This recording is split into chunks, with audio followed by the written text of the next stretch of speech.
logika mudahnya ini tim bisa dijebol sama Sunderland 3-0, masa sama Chelsea nggak bisa, kan kasarnya gitu. Tapi balik lagi memang maksudnya gimana? Karena West Ham dihajar Sunderland 3 gol, masa Chelsea nggak bisa bikin gol? iya. Chelsea aja nggak bisa bikin gol ke gawang Crystal Palace gimana? Hah? Di musim 2023-2024, West Ham United ketemu Chelsea di pekan kedua. Sama nih. 23-24. 2023-2024. Iya. Di pekan kedua. Hasilnya menang West Ham 3-1. Gue match seri sih ini gue. Match seri, iya, ya seri 3-3 ya nggak apa-apa. Dari performa belakangan dari kedua klub ini ya harusnya ya. Gue sih ngeliat ini. Kalau lo bilang City seri sama Spurs seri berarti bisa jadi peringkat pertama ada pergeseran, Dev. Iya, tergantung Chelsea bisa cetak gol berapa lawan West Ham. Jangan Chelsea dong yang udah menang sekali kemarin jadi menang 2 kali. Chelsea mah nggak ada ceritanya, paling 4 poin maksimal ya. Kayak nih, Arsenal.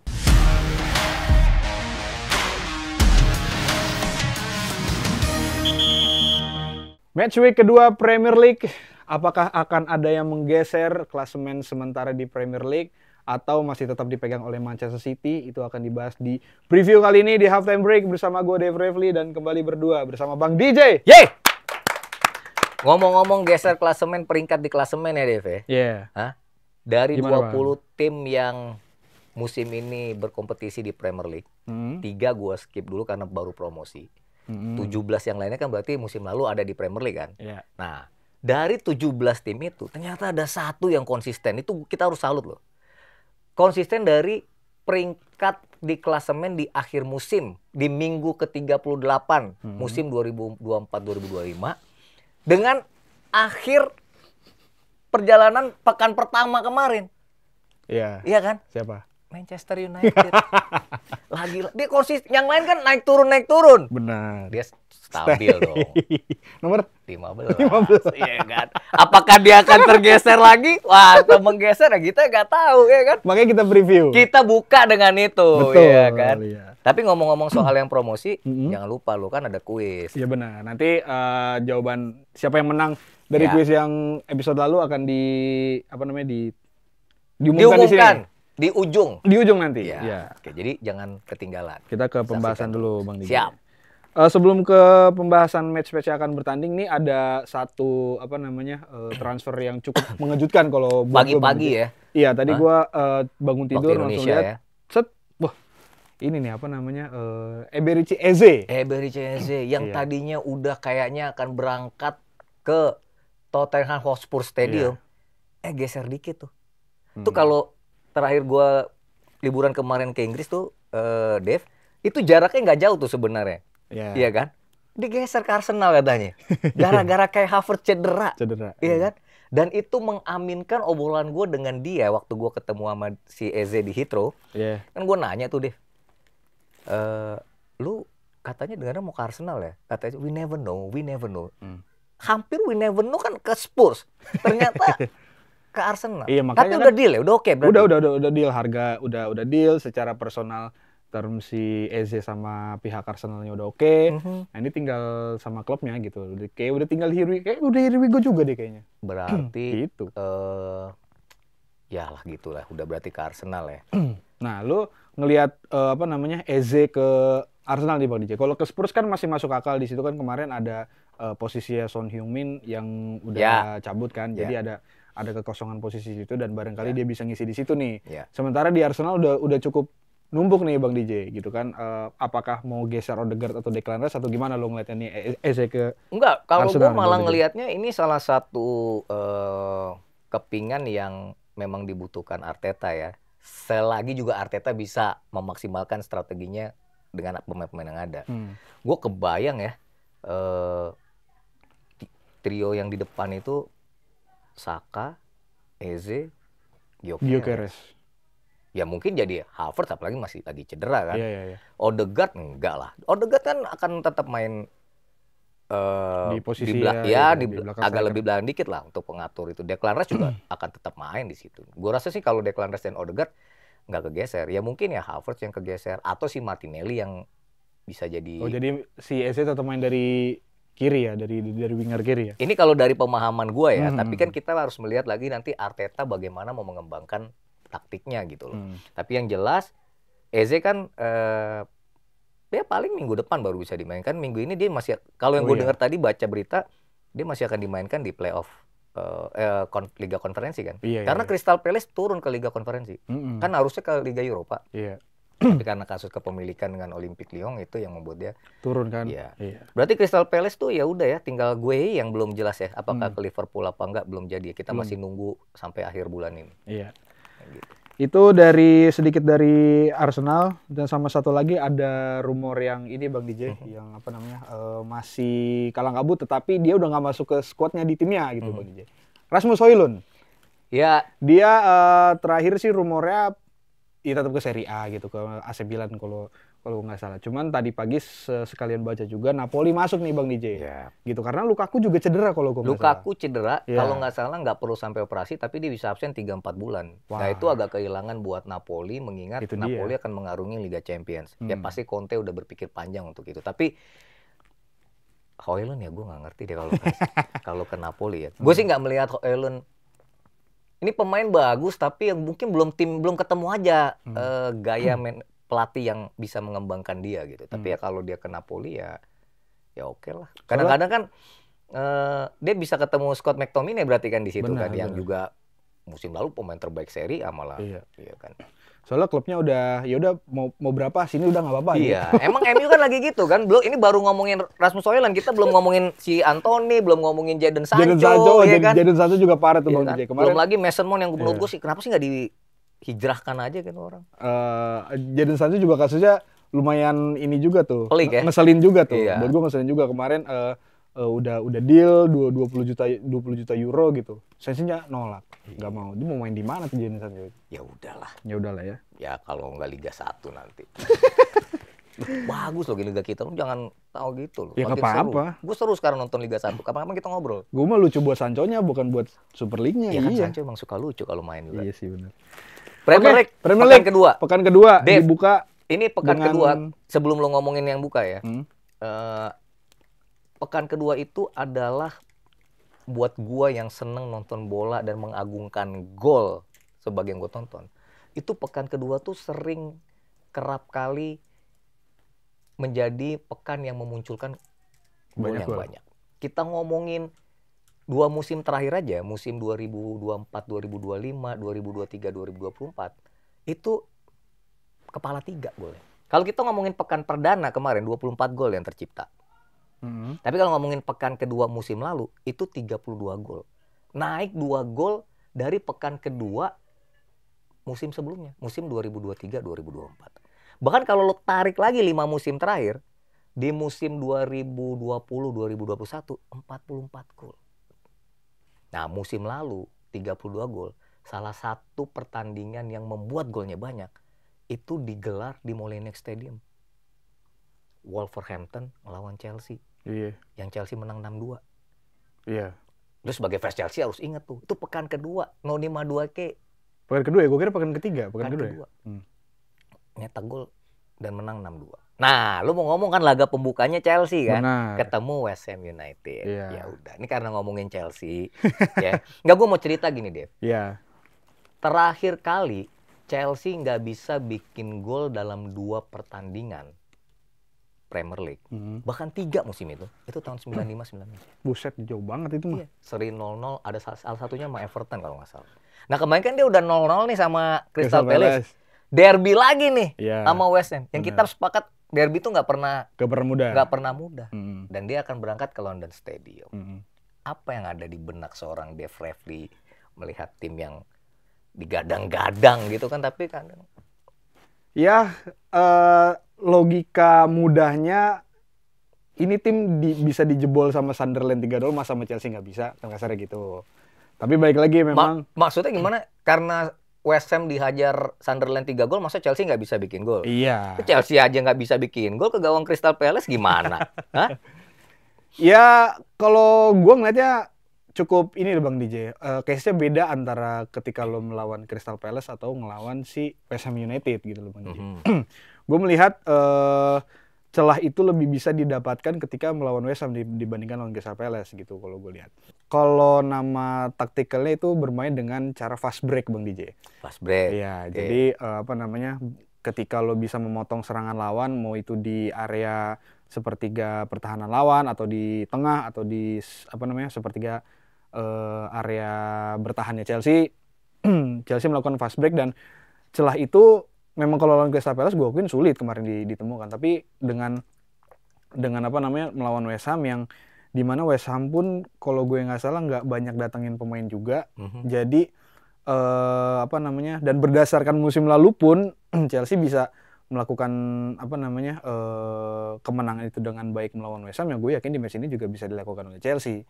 Gitu Bang Jemel. Tapi memang kira-kira menurut lu apa yang perlu diperbaiki oleh seorang Enzo Maresca supaya laga besok paling nggak bikin gol dulu deh.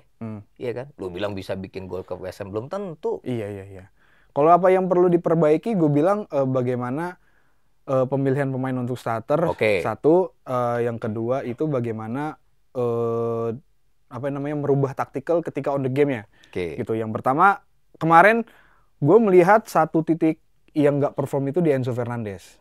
Iya, sepakat gue. Enzo Fernandez. Dia tidak bekerja seperti yang seharusnya. Ya. Nggak maksimal lah. Nggak maksimal. Nah, makanya mungkin bisa dirubah dari posisinya Enzo Fernandez. Di posisinya dia itu ada Romeo Lavia dan juga ada Andre Santos. Mungkin bisa. Lavia dari musim lalu pengen banget main kayaknya. Iya. Hah? Karena curiga lu dibayar berapa sih sama Lavia? Suruh nyebut nama. Nggak ada. Siapa gitu? Ya kan emang karena posisi di situ kan yang bisa ngisi ya pemain itu gitu loh. Tapi kan udah padu Dev, Fernandes dan Caicedo tuh udah. Caicedo ditaruh sendiri di pasangan Andre Santos sebenarnya jalan-jalan aja sih Bang DJ. Gitu ya? Iya. Itu satu. Mungkin salah satu faktor yang cukup besar di situ. Atau Rhys James kalau perlu taruh di situ juga nggak apa-apa gitu. Atau sama di bek kanan nanti dipasang Malo Gusto gitu. Itu dari satu hal yang harus di-solve lah dari match sebelumnya gitu. Yang kedua dari bagaimana perubahan taktikal di dalam permainannya dari Enzo Maresca gitu. Gue bilang ketika lawan Crystal Palace kemarin Chelsea kurang main oportunis gitu. Nah, gue pengen lihat di sini bisa nggak Enzo Maresca bisa mewujudkan itu, bagaimana kalau lo lagi build up, kalau lo lagi mode menyerang lah gitu. Ketika lo stuck bisa nggak lo ngubah main jadi lebih oportunis gitu, entah di babak kedua, entah di akhir babak pertama. Nah, gue mau lihat itu gitu. Sama satu lagi lini belakang sih sebenarnya di atas kertas cukup rapuh ya, apalagi gue nggak tahu ada isu di mana salah satu pemain belakang Chelsea itu Wesley Fofana dalam tanda kutip lagi ada, bukan kasus sih sebenarnya, lagi kurang nyaman lah kondisi ruang ganti gara-gara dia tuh di situ. Nah, gue harap Enzo Maresca bisa memperbaiki masalah itu sih untuk di lini belakang gitu. Tapi kalau berdasarkan match kemarin lawan Crystal Palace, lini belakang Chelsea buat gue udah cukup oke. Tapi perlu diingat Dev, West Ham United kan juga datang dengan status tanda kutip terluka lah. Benar. Ya, dia dihajar Sunderland 0-3 padahal dia dominan loh dalam laga itu. Iya. Dan ini main di kandang, tentu ini punya motivasi tersendiri bagaimana Graham Potter akan berusaha membangkitkan timnya gitu. Jarrod Bowen dan kawan-kawan, dan menghadapi Chelsea bukan hal yang mustahil bagi West Ham bisa menang. Ini laga pembuka pekan kan. Ya menurut gue ini akan seru, dan gue ada cocok lagi nggak enaknya sih Dev. Apa? Buat ini. Ya, sama kayak kemarin waktu sama Crystal Palace itu kan. Iya. Jadi dalam 3 musim terakhir, di musim 2023-2024, West Ham United ketemu Chelsea di pekan kedua. Sama nih. 23-24. 2023-2024. Iya. Di pekan kedua. Hasilnya menang West Ham 3-1. Kayak gue ingat match itu. Ya. Nah iya. Udah. Ini kan kayak kemarin aja dia sama tim Community Shield. Jangan-jangan nih. Nah, ini fans Chelsea nih kalau Bang lu jangan nyari cocok loginya Chelsea yang enggak mulu deh. Ini kayak begini repot deh gitu kan. Tapi paling nggak bisa bikin gol. Jangan lupa itu harus bikin gol dulu. Iya makanya dari perubahan taktikal di dalam permainan dari Enzo Maresca itu yang gue mau lihat gitu loh. Ketika lo bermain bawah, build up nggak masuk atau nggak berjalan, ya harus ada perubahan taktikal kan di situ. Nah kemarin nggak dilakukan itu, nggak dilakukan sama Maresca ketika lawan Crystal Palace, itu yang mau gue lihat. Tapi kalau gue sih lihat ini laga kan rame. Ya sama, sepakat gue sama lu. Gue nunggu starter yang akan diturunkan oleh Chelsea ya. Kalau mereka bisa menurunkan pemain yang paling fit dan paling pas dengan komposisi strateginya Maresca, ya harusnya kemungkinan untuk bisa bawa pulang kemenangan besar lah. Tapi ini emang laga nggak mudah ya, ngadepin sesama tim London itu selalu kayak gitu. Ya, derby kedua masih Chelsea juga ya. Makanya. Ya kan? Dia. Ya itu untuk gue sama Chelsea mau bagaimanapun gue di sini masih tetap dan masih cukup pede Bang DJ. Ya iyalah, lu kalau udah kalah 3 kali baru mulai. Iya baru mikir nih, wah ini gimana di squad. Iya kan. Ya moga-moga Cole Palmer bisa bagus ya. Itu Cole Palmer adalah yang paling banyak dipilih yang main fantasy Premier League dan kemarin Armstrong ya kan. Moga-moga Cole Palmer bisa paling nggak bikin assist 3 lah. Berarti 3 gol dong. Chelsea dapat. Ya, ini lanjut ada Manchester City ketemu Tottenham. Ini pertandingan. Jadi tadi gue salah satu big match juga nih. Pekan kedua itu rame juga, Dev. Karena gini, ada 2 pertandingan yang mempertemukan 4 wakil Premier League di Liga Champions. Ini salah satunya Manchester City lawan Tottenham. Spurs. Dan tadi gue bilang musim lalu 32 gol kan, pekan kedua kan. Yeah. Nah, mereka itu yang nyumbang gol banyak selain Chelsea yang menang 6-2 karena itu adalah City dan Spurs. Jadi di pekan kedua musim lalu City itu menang lawan Ipswich 4-1 yang sempat kebobolan dulu tuh. Iya. Spurs menang 4-0 lawan Everton. Oke. Jadi kayak punya apa jalur nih pekan kedua nih pekan mereka bisa bikin gol banyak. Dan kebetulan di match week pertama kemarin baik Spurs maupun City itu juga bikin golnya kan menang clean sheet kan, yang satu menang 4-0, yang satu menang 3-0. Dan ini menjadi laga yang seru.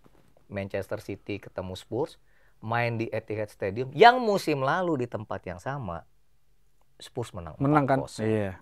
Jadi ini laga rame banget nih, rame. Pembuka laga-laga di hari Sabtu. Iya. City dan Spurs. Nah, tapi gue melihatnya gini, Dev. Di match week pertama, Tijani Reinders kan menjadi highlight-nya ya. Benar. Dari bagaimana dia debut dengan Manchester City, dia bisa bermain cukup luar biasa, bisa bikin 1 gol, bisa bikin 1 assist gitu ya. Nah, pertanyaannya bisa nggak dia melakukannya lagi besok kalau diturunkan oleh Pep Guardiola. Nah, kalau dari sisi lu sendiri, lu melihat laga ini seperti apa? Gue melihat laga yang cukup sengit di areanya Tottenham nanti nih Bang DJ. Oke. Karena ya seperti tadi lu udah mention tentang Tijani Reinders, dia nih buat gue sosok pemain yang cukup komplit di tengah. Karena kan emang peran dia dari awal kan emang seorang box to box kan, bisa bisa dipasang nomor 6, bisa dipasang nomor 8 secara advance, dan kalau misalnya dia menjadi dia yang diandalkan untuk menjadi pemain yang membongkar pertahanan Liverpool, harusnya sih bisa-bisa aja ya seorang si Tijani Reinders ini, karena disupport oleh sekelilingnya yang buat gue cukup bisa membuat Tijani Reinders melakukan itu, kayak pemain-pemain seperti Bernardo Silva ataupun Oscar Bob yang kemarin pun waktu melawan Wolves ya cukup bagus, dan gue juga suka sama si Oscar Bob ini gitu. Jadi kalau misalkan nanti pun Tijani Reinders amit-amit pahit-pahitnya nggak perform, gue masih yakin masih ada pemain-pemain di sekitar dia yang tadi gue sebut itu. Gitu. Jadi bagaimana gue sih di match ini pengen lihat Tottenham bisa nggak melanjutkan performa bagusnya dia ketika ngelawan PSG dan juga kemarin ngelawan Burnley ya kalau gue nggak salah. Iya. Itu justru yang mau gue lihat ketika Tottenham melawan City gitu. Ya, makanya kita perlu melihat nantinya bagaimana seorang Thomas Frank mencoba meramu taktik terbaik Spurs untuk menghadapi Manchester City. Tapi sebagai tuan rumah ya, Manchester City kan ya aib musim lalu di mana mereka kalah 0-4 pasti ya pengen mereka balas lah. Benar. Ya kan, walaupun mereka juga kan menang ya City waktu lawan Spurs di pertemuan kedua kan menang 1-0. Iya. Nah, tapi ini menariknya gini, Dev. Lini belakang Spurs itu sebenarnya pada satu sisi itu bisa kuat banget. Gue ngelihat Pedro Porro, kemudian si Mickey Van de Ven, Christian Romero, tuh si Dean Space juga. Ya ini bisa jadi tembok yang kuat yang sulit untuk ditembus Erling Haaland. Apalagi kalau Romero memang akan nanti difokuskan untuk head to head sama Erling Haaland gitu. Yeah. Dan lini belakang ini juga kerap kali menjadi pemecah kebuntuan bagi Spurs ketika lini depan mereka barangkali tidak maksimal. Kadang-kadang kalau mereka lagi dapat sepak pojok, wah itu second ball dari set piece biasanya kan. Iya. Itu kekuatannya Spurs. Nah ini yang harus hati-hati ya pemain-pemain Manchester City. Kalau gua ingat laga Spurs lawan City yang berakhir imbang atau yang kemarin juga kalah 4-0, itu berapa kali Nathan Ake kalah duel. Ya sayang aja Spurs kayaknya belum bisa diperkuat oleh Dejan Kulusevski kayaknya masih cedera. Gue nggak tahu. Tapi kalau Kulusevski bisa main itu bisa menambah daya gedor Spurs di Etihad nanti. Ya Brennan Johnson gitu juga menjadi seorang yang harus diawasi oleh lini belakang City ya. Karena ini pemain dalam performa terbaik, larinya kencang, ngerobek kiri kanannya juga bagus. Nah itu yang berbahaya buat City. Ini laga seru dan gue berharap di sini akan ada hujan gol. Harapannya iya. Dua tim ini kalau masuk ke pekan kedua tuh kayak senang bikin gol gitu. Kayak senang bikin gol. Ya tapi kalau gue match seri sih ini gue. Match seri, ya seri 3-3 ya nggak apa-apa. Dari performa belakangan dari kedua klub ini ya harusnya ya. Gue sih ngeliat ini. Kalau lo bilang City seri ya Mas Spurs seri berarti bisa jadi peringkat pertama ada pergeseran, Dev. Iya tergantung Chelsea bisa cetak gol berapa lawan West Ham. Jangan Chelsea dong yang udah menang sekali kemarin jadi menang 2 kali. Chelsea mah nggak ada ceritanya, paling 4 poin maksimal ya. Kayak nih Arsenal akan kedatangan Leeds di Emirates Stadium Bang DJ. Nah, dua tim yang pekan lalu sama-sama menang tipis, menang minimalis, tapi Arsenal ya dia menang di kandang MU. Leeds comeback-nya mereka ke Premier League menang lawan Everton walaupun golnya kalau nggak salah dari titik penalti. Tapi ini menurut gua akan menjadi harusnya menjadi pekannya Arsenal dan gue menantikan Gyökeres, ayo dong Gyökeres lu bikin gol dong, ya kan? Hat-trick dong. Gimana? Dan gue juga menantikan banget Bang DJ, kan kemarin gue juga di sini bilang bahwa ini Arsenal main terlalu bertahan nih. Ini apakah emang bentuk dari strategi baru dari Arteta? Enggak sih. Atau emang Arsenal lagi jelek, lagi bad day, lagi jelek, lagi maksimal dan kemarin kita harus apresiasi MU yang emang MU mainnya cukup baik sebenarnya. Nah, makanya di match kali ini gue mau lihat gitu loh, bagaimana eksplosifnya Arsenal seperti yang kita tahu lah gitu. Apakah emang di sini waktunya kah gitu Arsenal menunjukkan bahwa kepingan terakhir yang dibutuhkan seorang striker ditambah ya mungkin Eze belum bisa main ya. Ya mungkin tadi kepingan terakhir yang dibutuhkan seorang striker itu bisa ditunjukkan di match ini melawan Leeds gitu loh. Karena ya fair-fairan aja di atas kertas ya Arsenal unggul dari segala sisi gitu loh. Itu. Jadi ya di match ini sih gue cukup pengen lihat Arsenal. Kalau gue ngeliatnya ini ya sekali lagi sama gue pengen lihat bagaimana Arteta mereka konsen dari awal musim sampai nanti akhir musim, terutama nanti mungkin di Februari Maret mereka harus konsen, apalagi mereka mengikuti banyak kompetisi. Oleh karenanya jangan sampai mereka kehilangan poin yang nggak perlu. Dan ini main di Emirates Stadium di kandang sendiri. Kalau performanya pemain Arsenal dalam kondisi yang terbaik, gue rasa bukan hal yang sulit untuk mengalahkan Leeds United. Gue tidak mengecilkan Leeds United. Leeds datang ke Emirates juga dengan motivasi yang cukup baik. Mereka punya 3 poin, artinya ya paling tidak bisa menyulitkan lah Arsenal. Tapi sekali lagi, gue pengen lihat Gyökeres. Gyökeres moga-moga dia mainnya tidak terbebani. Dia akan bermain, moga-moga dia bermain dengan cukup rileks.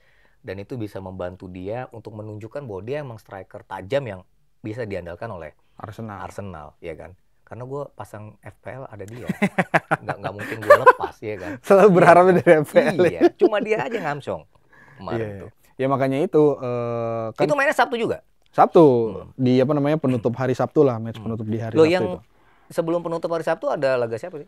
Itu kalau nggak salah ada Burnley Sunderland deh. Itu laga seru deh. Match ini Dua tim promosi. Ya. Iya. Itu nggak bisa lo kecilin. Ya emang nggak dikecilin, cuman emang pengen bahasnya yang Big Six aja. Iya, tapi maksud gua, lo melihat fenomena Sunderland, Dev, di media di Inggris kemenangan Sunderland kemarin tuh cukup ramai dibicarakan karena emang Sunderland tuh salah satu ya wajar tim lah. tradisional yang ya dan lama nggak main di Premier League kayak ya itu kan? wajar makanya. Ya ini seru juga karena Burnley secara posisi kan musim lalu di Championship atas, kan lebih ya. tinggi ya, walaupun sebenarnya Burnley itu juga sulit mengalahkan Sunderland walaupun main di Turf Moor sekalipun. Ini kan mainnya di Turf Moor ya. Musim ini pertemuan dua tim yang promosi itu dimulai dengan Burnley lawan Sunderland. Satu lagi apa? Ada 3 sebenarnya, Bournemouth Wolves, Brentford Aston Villa. Ya Brentford Aston Villa ya paling iya, so match so lah ini. Ya. Iya. Gitu. Makanya gue pengen lanjut langsung ke salah satu semi big match itu ada Fulham lawan Manchester United. Fulham lawan Manchester United. Ya kita perlu ingat musim lalu sih Manchester United nggak pernah kalah sama Fulham bahkan menang 2 kali ya. Iya, di pekan pembuka lah gue ingat Tapi banget. kalau nggak salah mereka disingkirkan Fulham tuh entah di FA Cup atau di Liga ya itu sama Fulham gitu. Ya MU sebagai tim paling konsisten ya di pekan pertama tetap di 15 itu ya, moga-moga sih harusnya naik lah ya kan. Iya. Kalau gua ngelihat cara main mereka di match week pertama sih cukup menjanjikan ada perubahan ya tinggal hasil lah kadang-kadang. Nah, ini tapi juga... ya lawan Fulham yang pekan pertama dapat gol ini kan akhir-akhir mukjizat di akhir iya. kan ya, tapi Craven Cottage itu bukan laga yang mudah buat iya, tapi kalau gue di sini kasusnya sama kayak Arsenal Bang DJ. MU kan kemarin udah menunjukkan cara bermain yang lebih bagus lah, yang lebih baik. Ada peningkatan lah dari sisi permainannya MU, walaupun banyak juga yang mengkritik tuh entah jarak yang ditinggalkan terlalu jauh, terus juga bagaimana MU mengatasi transisi negatifnya gitu dan lain-lain. Tapi gue di sini pengen lihat bagaimana MU bisa melanjutkan cara bermain mereka ketika melawan Arsenal kemarin di match kali ini melawan Fulham gitu. Terutama di bagaimana penyelesaian akhir ya benar kan? Itu yang pengen gue lihat gitu lah. Karena gue melihat Fulham ini kayaknya dari musim ke musim sorry itu saya ya bukan gimana tapi nggak ada peningkatan atau nggak ada ya emang dia habitatnya papan gitu. Tengah Fulham ya gitu makanya kan. Itu maksudnya habitatnya apa? Nggak usah. Itu makanya gue mau lihat nih gregetan gitu loh Bang DJ. Kemarin MU Arsenal nih match yang gregetan kalau menurut gue gitu loh. Arsenalnya ketahan, MU-nya nggak bisa nyelesain atau nggak bisa bikin gol. Makanya di match kedua ini si dua tim ini Arsenal sama MU pengen gue lihat banget bisa nggak nih. Tapi gue pengen deh ngomong sama Ruben Amorim, udahlah Mason Mount gak usah dimainin dulu. Kalau nggak usah dari starter, gue sampai sekarang nadanya masih gitu banget. Lu bukan emang. Kalau kayak Jadon Sancho, Anthony tuh didaftarnya nggak sih? Enggak, udah emang nggak masuk dalam tim ya. Iya. Dari awal juga udah nggak masuk nih. Kayak gue bilang Mason Mount, ya nggak Kang Iwan? Gimana menurut Kang Iwan Mason Mount? Gue nggak ngerti loh jangan pikirannya itu. Sebenarnya perannya Mason Mount itu kan pemantul untuk si Matheus Cunha sama si Bryan Mbeumo ini kan. Itu salah satu taktik ketika menyerang dari MU yang gue lihat kemarin melawan Arsenal gitu lah. Jadi ketika bola di Mason Mount, entah dia nyalurin bolanya ke Mbeumo atau menunggu Cunha yang naik ke atas gitu. Itu salah satu perannya si Mason Mount kan. Kalau di preseason sih ngelihat Mason Mount bermainnya cukup baik ya kerja sama dia sama. Iya, kan. Yang lain kan lagi istirahat lo main lagi tuh kan. Ya nggak tahu sih kalau gue sih ngeliatnya gitu. Tapi memang yang menarik tuh untuk ditunggu ya gue pengen ya moga-moga ya, Bryan Mbeumo bisa bikin gol sih moga-moga. Dia bagus loh main waktu lawan Arsenal sebenarnya. Ya cuma memang ya lucknya aja belum ini. Tapi besok di Craven Cottage ya menurut gue MU bisa menang sih. Ya tapi karena ini sih kalau menurut gue Bang DJ karena informasi yang dipasang Amorim juga sih Bang DJ memaksakan bahwa posisinya Bruno mau dipasang di mana nih sehingga ya mau nggak mau ujung tombak dari MU yang dipasang ya Mason Mount. Itu kalau gue ngelihatnya sih. Karena Amorim dengerin tuh Dev tuh. Karena ya kan? Hoylund kan udah cabut dari squad list gitu. Yang jelas ini gitu, laga yang lu tau nggak Dev? Ini laga main di Craven Cottage. Benar. Yang paling mahal katanya nonton Premier League paling mahal musim ini Craven Cottage. Bukan Emirates? Enggak, Craven Cottage. Oh, Kan oh pernah gitu. tuh dirilis sama ini, harga tiket paling mahal tuh Craven Cottage. Wah, info baru nih. Iya. Iya, Dan iya, gua iya. liburan kemarin sempat Craven Cottage. Iya, iya, Itu iya. dekat Chelsea Dekat tuh Chelsea, kan. untuk tetanggaan. Iya, dekat Fulham Broadway nggak jauh lah dari situ. Iya, iya, iya. Jadi tapi lo sendiri MU menang gak kira-kira? Sebagai fans Chelsea lo ngerasa MU menang gak? Menang tipis sih. Ini MU Tipis tuh bisa. berapa? Ya, entah 1-0, beda 1 gol lah, 2-1, 1-0. Terus saya MU bisa lah ini. Iya. Iya. MU belum ada kepikiran beli kiper ya? Onana main gak nih Onana nih? Hah? Itu yang menarik tuh. Hah? So far sih, gua terkait info Onana masuk squad atau enggaknya, gue belum dapat info itu. Tetapi kalau melihat apa namanya dari match week pertama lawan Arsenal sih, apa namanya, ya ada satu insiden lah yang dimana Amorim tidak membawa Onana gitu loh. Dan gue juga nggak begitu clear apa isi dari si apa namanya Temuan obrolan itu. iya ya? obrolan itu. Iyalah. Gitu ya, Ya, semoga, tapi ya semoga lihat siapapun aja lah lah. Iya. Ya moga-moga MU punya jalan yang baik lah untuk penjaga gawang. Ya kalau si Bayindir main lagi ya semoga dia mainnya maksimal lah. Ya kan? Gitu tuh dari Fulham lawan MU. Itu Bang main Dija. hari Minggu ya? Itu main hari Minggu. Laga pembuka hari Minggu. Enggak, laga penutup juga di hari Minggu karena sebelumnya ada Crystal Palace Forest sama Everton Brighton. Nah itu Crystal Palace Forest tuh seru tuh Dev. Ini bisa jadi laga perpisahannya Eze gak sih? Eze. Iya kan? Bisa juga. Iya kan? Dan gue pengen lihat Chris Wood. Chris Wood sih kalau dari Nottingham Forest. Kayu di hutan tuh emang cocok. Chris Wood di Nottingham Forest. Ya siapa tahu FC Perhutani mereka menang 3-1 ya. Gue seneng sih kalau ngeliat Nottingham Forest mainnya oke lah. Biar gimana mereka pernah juara Liga Champions loh. Ya udah lama banget. Lah iya tapi paling ketika itu kan nostalgia yang terbangun kembali, pendukungnya datang ke City Ground atau pergi mendukung tim kesayangannya kan penuh semangat gitu. Chris Wood keren loh, Dev. Iya. Iya kan? Iya. Dia kalau nggak salah masuk tim PFA Premier League Forward Award nggak sih? Gue nggak. Iya dapet loh. Kalau nggak salah. Yang menang kan yang gue tahu mau salah. Mau salah. Ya. Nanti kita bahas yang Nanti kita bahas. Ya. Karena yang mau kita bahas selanjutnya adalah Liverpool Newcastle. Newcastle United versus Liverpool. Ya. Mainnya di St. James Park. Ini ada drama sedikit ya, Dev. Drama? Kayak drama Isak ya. Iya. Itu ibarat cewek mau putus ya kan. Iya. Ceweknya udah mau udahan gitu kan, tapi cowoknya masih nahan-nahan ya kan, kayak gitu kan. Ini Isak sama Newcastle tuh kayak begitu tuh kejadiannya itu. Tapi menurut lu idealnya gimana Bang DJ kalau untuk kasusnya Isak nih? Ya kalau cewek udah mau putus, kalau cowok yang gini ya udahlah, ngapain sih ditahanin, hatinya udah nggak ada gitu kan. Ya, walaupun kadang-kadang ada fans yang kan ngebandingnya nih gini. Kayak si Eze sama Guehi, dia memang waktu itu ini Crystal Palace kan. Yeah. Belum tahu pasti kemana, tapi nggak ngambek. Tetap main buat Crystal Palace dan mainnya maksimal, bisa nyolong poin di Stamford Bridge. Ini Isak kan nggak mau main.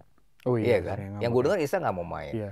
Ya kalau tanya ideal, ini complicated sih Dev. Kalau nggak salah gini ya, mungkin lu bisa tambahin atau nanti teman-teman yang nonton juga bisa tambahin ya. Isak nih kan pengen banget pergi dari Newcastle. Karena ada tawaran dari Liverpool yang udah masuk. Iya. Tapi kan ternyata tawarannya Liverpool tidak sebesar apa yang diinginkan oleh Newcastle. Iya. Betul dong. Kalau nggak salah Newcastle pengen 160 juta pounds gitu ya, Liverpool 130 juta karena ya track record cederanya Isak dan lain-lain kayak gitu. Nah di satu sisi polemiknya ini juga membuat lu tau kan sebenarnya Newcastle pengen ngambil Yohan Wissa kan dari Brentford. Iya. Tapi Brentford kan nolak juga. Karena Brentford udah nawarin 60, ya kan? Tapi iya. si Newcastle cuma mau 40. Nah nggak mau pergi juga. Nih kan gue dengar Wissa juga nggak mau main juga di Brentford nih. Gue dengar nih sekarang nih. Kondisinya. Tahu kalau itu Jadi ini complicated gitu. Lah kalau gua nggak bisa ngambil Wissa, terus Isak ya udah pergi, Newcastle nggak punya, kan serba begitu kan. Iya. Tapi balik lagi ke Isak, ya damai-damai aja lah. Gua nggak tahu sih kalau sisi profesionalisme kan harusnya sebagai dia pemain dia harus tetap bisa bermain dong. Tapi kalau gua sebagai Eddie Howe, kalau misalnya gua secara pendekatan nggak bisa masuk juga, ya masa gue harus berharap sama Isak tetap di Newcastle. Sementara Liverpool dengan kondisi situasi kayak gini, dia nggak mau masuk dalam artian polemik ini. Gitu. Ya, begitulah kondisi drama dari Newcastle. Main di St. James Park. Ya lu baru tahu tadi lu bilang kan Mo Salah nih jadi King Pemenang of dari Premier League lah iya, King untuk of Premier League. untuk ketiga kalinya Dan katanya. pertama kali kan menang 3 kali berturut-turut Iya, jadi pemain yang 3 kali kan. Dan ya memang Mo Salah ya luar biasa ya Dev ya. Yang gue tunggu kan dia kalau nggak salah udah cetak 187 gol ya selama sejauh ini di Premier League ya. Iya. Peringkat keempat ya kan. Di atas dia masih Alan Shearer, kemudian ada Harry Kane dan Wayne Rooney ya. Kita tunggulah dengan dia kalau nggak salah masih 2 musim lagi di Liverpool. Iya, Ya, iya. apakah dia bisa Ini sama musim depan nanti. ya paling nggak masuk 3 besar lah pencetak gol terbanyak. Tapi yang gue pengen nonton itu sebenarnya Dev, yang gue tunggu adalah strategi Arne Slot untuk bisa memaksimalkan Florian Wirtz. Ya. Pekan pertama ekspektasi tinggi. Tinggi. Ah, sampai sekarang masih tinggi terus Iya kan? terus iya. Ya pengen dong ngelihat Iya. Florian Wirtz main maksimal. Dan kemarin ya gue pikir Alexis McAllister, Florian Wirtz, Hugo Ekitike, terus si Cody Gakpo ya mainnya cukup oke lah, ya kan? Ini daya serang mengerikan loh Liverpool. Gue nggak tahu kalau Isak datang, lu kan bilang kemarin kalau Isak datang Liverpool bisa juara. Rame di sosial media begitu, iya. Kalau gue ngelihat itu, ini akan lagi ramai. Lalu sendiri ngelihat laga ini gimana? Ya setuju, maksudnya ya Newcastle kayaknya cara bermain dari musim lalu sama musim ini nggak jauh beda, masih cukup sama. Terus juga dari sisi Liverpool ya gue juga setuju sama lu ya, pengen lihat Florian Wirtz lebih lebih eksplosif lagi lah, lebih keluar lagi lah involvement di dalam gamenya terhadap strategi yang dimainkan oleh Arne Slot gitu. Ya pokoknya intinya sih pekan kedua ini gue pengen lihat lagi Bang DJ ya? Dari Liverpool, MU dan juga Arsenal. City kan udah kelihatan lah dari match week pertama. Chelsea juga dari pramusim sama final terakhir gue udah tahu cara mainnya gimana, dan yang pengen gue lihat perubahan-perubahan di dalam gamenya. Kalau lagi stuck aja, sisanya gue pengen lihat lebih gitu. Ya ini itu dari laga seru ya sebenarnya Newcastle dengan Liverpool. Ya tadi salah satu yang selain City dan Spurs, dua tim Premier League yang main Liga Champions itu Newcastle dan Liverpool. Musim lalu mereka 3-3 Dev di St. James Park. Lo masih inget nggak blundernya Joachim Kelleher? Jadi bola tuh yang diumpan jauh dibiarin, nggak tahu di belakang ada pemain Newcastle yang bisa nyetak gol. Dan ini penting buat Liverpool Dev, karena gini, kalau gue nggak salah baca jadwalnya, ini akan menjadi laga persiapan yang krusial karena pekan depannya Liverpool akan menjamu Arsenal di Anfield. Pekan ketiga. Jadi ini ya strateginya Arne Slot harus bisa supaya picknya nanti waktu lawan Arsenal oke.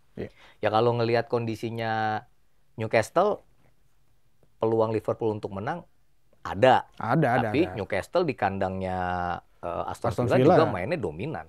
Jadi ya ini laga rame. Moga-moga pekan kedua ini banyak gol. Kalau 2023, 2024 30 gol, musim lalu 32, ya bolehlah 34. Seru lah kalau banyak gol. Kalau bisa semua 20 timnya nyetak gol. Udah lama banget Premier League dalam satu pekan semua tim bisa nyetak gol. Ya, semoga omongan lu terwujud lah. Ya, terwujud. Ya moga-moga Chelsea bisa bikin gol ya, deh. Benar. Ya, karena kalau enggak ya golis lagi. Iya. Ini kita mau ini dulu Bang DJ. Apa tuh? Mau ada pengumuman dulu Bang DJ. Gue pamit dulu ya. Lah, pamit. Oh enggak ya? Harus bareng dulu. Iyalah. Pengumuman apa nih? Ini pengumuman kuis dari yang episode lalu. Pertanyaannya apa sih? Pertanyaannya 3 klub yang promosi di Premier League di musim 2025-2026. Artinya yang musim lalu main di Championship Division ya? Iya. Kalau nggak salah musim lalu yang juara adalah Leeds United. Leeds, benar. Runner up-nya Burnley. Jadi 2 tim ini lolos otomatis. Ya kan? Kemudian 1 tiket playoff. Finalnya waktu itu Sunderland lawan Sheffield United. Yang lolos, yang menang Sunderland. Iya. Jadi Sunderland. Walaupun Sunderland di Championship musim lalu rank 4. Tapi kan playoff kan karena dia menang. Rank 4 apa rank 6? Rank 4. Ya. Jadi jawabannya? Jadi jawabannya ada Leeds United, ada Burnley, dan ada Sunderland. Banyak yang jawab kemarin, Dev. Ada banyak 20 yang jawab ya? Iya, ada 17 sampai 18. 18 ya? Iya, sisanya kan komen-komen. Ini lu mesti kertas dulu. gini banget nih bukanya nih. Dicetakkan dikit segitu. Jadi yang beruntung mendapatkan. Yang beruntung. Hadiahnya apa? Sepatu. 3 pasang sepatu. Ada 3 pasang sepatu, ada sepatu futsal, ada sepatu bola, ya kan? Jadi yang beruntung, yang merasa jawabannya benar, ya kan? Langsung aja. Ini yang pertama deh. ada akunnya ya. Wanda Kurniandi 6808. Beh, Selamat untuk Wanda. Yang kedua ada Heri Joko W. Heri Ya. Joko W. Iya, itu Oke. dia. Yang ketiga Jokowi, ada Joko Widodo nggak ya, ada. aku nggak tahu makanya itulah bukan namanya. Yang ketiga ada Rizky Pangestu 7697. Beuh. Selamat untuk 3 orang itu. Nah, nanti kan mereka udah menang nih Bang DJ. Yang menang tolong hubungi Tolong hubungi nomor hotline di bawah ini. Nanti di bawah ini. nanti ada nomornya hotline. Gimana nih? Iya di sini bawah ada nanti ini. ada pokoknya. Oke. Ya, jadi yang menang nanti hubungin aja nomor hotline-nya, nanti sama hotline-nya dikasih tahu bagaimana sistem untuk pembagian si sepatunya ini. Gitu ya. Nanti dikasih tahu. Iya. Jadi jawabannya itu. Hari ini kita nggak ada kuis. Nggak ada udah. Nggak ada kuis ya? Nggak ada. Artinya? Kuis mulu abis Oh tadi. iya, Mau siapa dibagi. tahu. Iya. Masa Ya, lampu ada. ini yang mau dikasih? Tapi yang jelas nggak nggak mungkin. apa-apa. Ikutin terus halftime break. Benar. Setiap episode, sewaktu-waktu kita akan ada. Akan ada kuis lagi Ada barangkali. kuis. Siapa tahu kuisnya akan ada mobil, akan ada motor kan nggak ada yang tahu Bang. DJ. Amin. Amin. Tapi yang jelas untuk preview Premier League Pekan di match kedua week ya. pekan kedua nanti cukup sekian dulu Bang Ya, DJ. jangan lupa tonton pertandingan-pertandingan dan jangan lupa ikuti beritanya di Harian Kompas dan Kompas.id dan juga halftime break. Betul. Ya kan? So sampai jumpa di edisi halftime break selanjutnya. Bye bye guys. Thank you.